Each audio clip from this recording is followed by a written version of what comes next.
May 8, 1944. Nearly 900 American bombers thundered across the German sky, heading toward oil refineries deep inside the Reich. Over 750 escort fighters flew alongside them. The armada stretched for miles, a river of aluminum and firepower that seemed to blot out the sun. Then something extraordinary happened. Nothing. Not a single German fighter rose to intercept them. The Luftwaffe had surrendered the sky without a fight. General Adolf Galland, commander of German fighter forces, sent a grim message to Hermann Göring that afternoon. The fighter force is destroyed. We have aircraft but cannot fly them for lack of fuel. We have pilots, but most cannot fight effectively. The Americans attack at will. We can no longer contest their air superiority. Just 7 months earlier, the situation had been exactly reversed. American bombers were being slaughtered over Germany at rates threatening to end the entire strategic bombing campaign. How did such a dramatic transformation occur? The answer lies in one decision made by one man. A decision many called reckless, some called suicide, and history would eventually call genius. June 6, 1944. D-Day. Allied air forces flew over 14,000 sorties. Fighters strafed German positions. Bombers pounded fortifications. The sky belonged entirely to the Allies. Luftwaffe fighters managed fewer than 300 sorties. Field Marshal Erwin Rommel sent an urgent message. The enemy has complete air superiority. Our troops cannot move in daylight without being attacked. Without air cover, we cannot hold the invasion beaches. But rewind to October 1943, and you witness a completely different reality. October 14, 1943. 291 American B-17 Flying Fortresses launched toward ball-bearing plants at Schweinfurt. Bombers reached their target and dropped bombs with devastating accuracy. Then came the return journey, and with it came the German fighters. The Luftwaffe had been waiting. They knew exactly when American escorts would turn back due to fuel limitations. Hundreds of Messerschmitt Essen Foch Wolf-S formed up beyond visual range, then attacked. Wave after wave tore into the formations. Head-on passes at combined speeds exceeding 600 miles per hour gave gunners only seconds to react. Fighters armed with 30mm cannons could destroy a bomber with a single hit. 60 bombers failed to return. Another 17 were damaged beyond repair. 600 young Americans dead or missing in a single afternoon. At these loss rates, completing a required 25-mission tour was statistically impossible. During the worst periods, survival rates fell to between 25 and 35%. Lieutenant Robert Morgan, pilot of the Memphis Belle, wrote that night, "We are being slaughtered.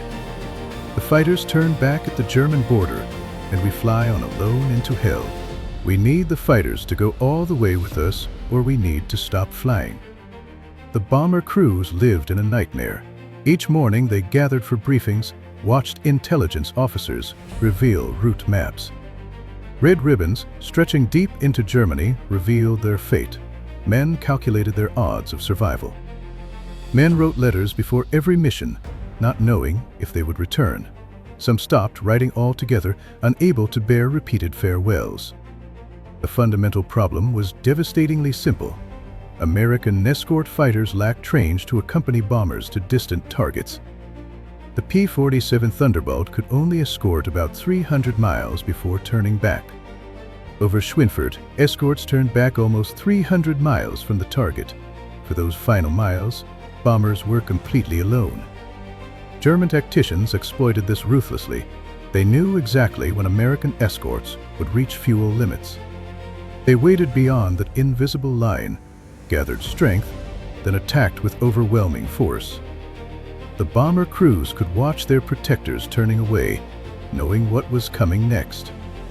General Henry Arnold issued an ultimatum in December 1943. Unless the German air forces are destroyed, Operation Overlord cannot proceed. American bombers cannot sustain such losses. Find a solution or the strategic bombing campaign ends. The solution was arriving in England. The North American P-51 Mustang was about to change everything. The Mustang, powered by Packard-built Rolls-Royce Merle and engines producing 1,695 horsepower, possessed almost impossible capabilities. With dropped anchors, it could escort bombers 1,600 miles, far enough to reach any target in Germany and back. It cruised at 437 miles per hour, faster than any German fighter. The Merle and Supercarrier allowed effective fighting above 40,000 feet, heights where German fighters struggled. Captain Chuck Yeager described the aircraft with enthusiasm. The P-51 is faster, climbs better, and turns tighter than anything the Germans have. For the first time, we have an aircraft that can go anywhere the bombers go and fight when we get there. This changes everything. But having the right aircraft was only half the solution. January 6, 1944, High Wycombe, England. Major General Jimmy Doolittle had just arrived to command the 8th Air Force. Doolittle was already a legend. He had led the famous Tokyo raid, launching bombers from an aircraft carrier to strike Japan. Before the war, he was a racing pilot, an aeronautical engineer with a doctorate from MIT, and a test pilot who made groundbreaking contributions. He thought differently than others. That January day, Doolittle walked into Major General William Kepner's office. A sign hung above Kepner's desk. It read, "The first duty of 8th Air Force fighters is to bring the bombers back alive." Doolittle read it twice. "That sign needs to come down. It is wrong." Within hours, a new sign replaced it. "The first duty of 8th Air Force fighters is to destroy German fighters." The implications were evolutionary. Under old doctrine, American fighters surrendered initiative to the Germans. The Luftwaffe chose when and where to attack. They massed beyond visual range, dove through formations, inflicted casualties, and escaped. Escorts were always reacting, never acting. Doolittle understood that defensive tactics surrender initiative to the attacker. The only way to truly protect bombers was to destroy fighters trying to kill them. You could not destroy fighters by waiting for them to attack. You had to hunt them. The new doctrine ordered fighters to sweep ahead of bomber formations, actively seeking German aircraft. Pilots were encouraged to chase damaged fighters down to treetop level. After driving off attacks, fighters continued hunting rather than returning to close escort. Most controversially, fighter groups weren't asked with strafing German airfields. Kepner reportedly smiled and said he had been waiting for someone with courage to unleash the fighters. Fighter pilots were ecstatic. They were attack aircraft flying defense. Now they could take the fight to the enemy. The bomber crews were terrified. To them, it looked like abandonment. Some called it suicide. Others accused Doolittle of sacrificing their lives for fighter-pilot glory. But Doolittle understood something they did not yet grasp. Killing German fighters before they attacked was far more effective. Every fighter destroyed on an airfield could never attack a bomber. Every pilot killed could never be replaced. The best defense was a relentless, aggressive offense. February 20th, 1944, Operation Argument launched. History would remember it as Big Week. 8th Air Force launched over 1,000 heavy bombers against aircraft factories across Germany. 15th Air Force from Italy added hundreds more. Nearly 900 escort fighters accompanied them. Over 500 Luftwaffe fighters scrambled to intercept. But this time, American fighters did not wait to be attacked. They swept ahead, catching German formations as they tried to organize. They'd of on-climbing Messerschmitts, engaging them before they could reach the bombers. They pursued damaged aircraft relentlessly. Lieutenant Colonel James Howard found himself alone against 30 German fighters attacking bombers. For over 30 minutes, he single-handedly defended them, shooting down at least 4 enemy aircraft. He became the only fighter pilot in the European theater to receive the Medal of Honor.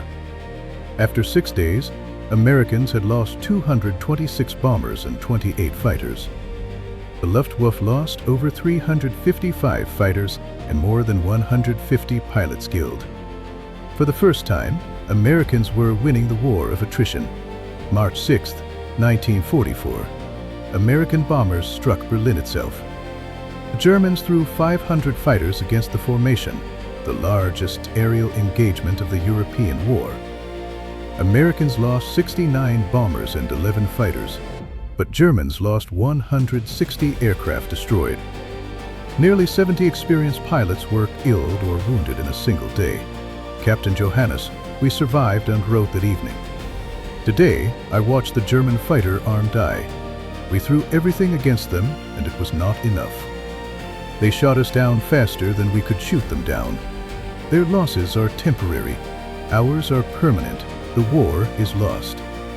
Between January and May 1944, German fighter pilot losses exceeded 1,000 men. This represented nearly 1/4 of all available pilots. More critically, losses fell heaviest on experienced pilots. The veterans, the aces, the commanders, the instructors, were systematically killed. They died because they were most aggressive, because they led from the front, because they tried to protect inexperienced newcomers. 28 German aces with more than 30 kills died between January and May. 8 aces with more than 100 kills were killed or captured. Each represented years of irreplaceable experience. The training pipeline collapsed. Early war German pilots received over 200 hours of training. By mid-1944, that fell to 110 hours. Some late war pilots received only 50 hours before combat. They faced Americans with 450 hours of training. Major Hans Philipp, an ace with 206 victories, wrote before being killed. The boys arrived unable to fly formation. They panicked with experienced Americans. They survive 1, maybe 2 missions. Then they die. We cannot teach them fast enough. In the first 6 months of 1944, American factories produced over 22,000 fighters. German factories produced 9,000. The numerical advantage was overwhelming. The qualitative advantage made it decisive. The P-51 was simply superior to both the Messerschmitt 109 and Focke-Wulf 190. Colonel Hubert Zemke summed it up. We have more fighters, better trained pilots, better tactics, and unlimited fuel. The Germans have brave men flying good aircraft they cannot keep supplied. Courage cannot overcome such disadvantage forever. By April 1944, German fighter strength had fallen to less than 60% of January levels. The veteran formations that savaged American raids in October 1943 no longer existed. The rebuilt Luftwaffe consisted of under-trained pilots flying aircraft with insufficient fuel and minimal maintenance. The strafing campaign against airfields proved devastating. Hundreds of German aircraft were destroyed on the ground. The constant threat meant fighters could not safely land and refuel during combat. Pilots returned from missions to find their airfields under attack, forcing them to divert to alternate fields where fuel might not be available. General Galland pleaded for relief. He requested prioritized fighter production, increased fuel, more time to train pilots. His requests were ignored. Hitler placed faith in jets like the Me-62, which arrived too late into few numbers. Over 10,000 American airmen died over Europe in early 1944. Bomber crews flew knowing each sortie might be their last. Fighter pilots accepted dangerous missions hunting Germans deep over hostile territory. Lieutenant Robert Johnson survived to become the second highest scoring American ace with 27 victories. Years later, he reflected, "We talk about tactics and numbers, but thousands of young men climbed into aircraft every day knowing many would not return. We won because Jimmy Doolittle understood that protecting bombers meant killing fighters, not staying close to bombers." By the Normandy invasion, the Luftwaffe fighter force had effectively ceased to exist as a coherent defensive organization. Individual units continued fighting with courage. New jets showed revolutionary potential. But the systematic destruction of experienced pilots meant Germany could never regain air superiority. The transformation from October 1943 to June 1944 stands as one of history's most dramatic reversals. In October, the Luftwaffe was winning. By June, it was destroyed. The primary cause was not technological, though the Mustang was crucial. It was not merely numerical, it was tactical. Jimmy Doolittle's decision to change the sign to unleash the fighters was the pivot point. The switch from defensive escort to offensive destruction was the pivot point. General Carl Spaatz acknowledged this. General Doolittle's decision was the decisive factor. We destroyed more German fighters in 4 months than in the previous 2 years. The key was allowing fighters to hunt rather than forcing them to defend. Major General Frederick Anderson, who had initially opposed the new doctrine, admitted his error. I believed keeping fighters close to bombers was the only way to protect them. I was wrong. Killing enemy fighters before they attack is far more effective than killing them during attacks. General Doolittle understood this. I did not. The tactical revolution changed how air warfare was conceived. Before Doolittle's directive, escort fighters were seen as supplements to bomber defensive armament. After Big Week, fighters were understood as the primary weapon for air superiority, with bombers serving partly as bait. This understanding shaped doctrine for decades. Korea, Vietnam, every subsequent conflict applied these lessons.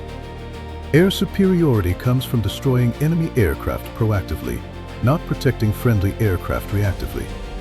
The signs Doolittle ordered changed now reside in the National Museum of the United States Air Force.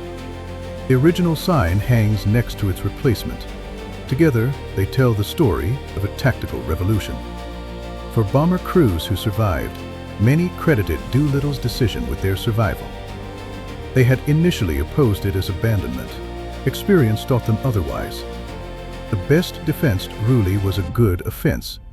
The best way to bring bombers back alive was to destroy the fighters trying to kill them. General Doolittle's legacy rests on many achievements: the Tokyo raid, his racing career, his scientific contributions.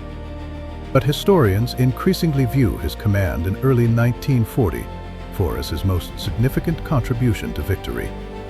By understanding the nature of air combat, by recognizing that defensive tactics surrender initiative, Doolittle changed the course of the air war.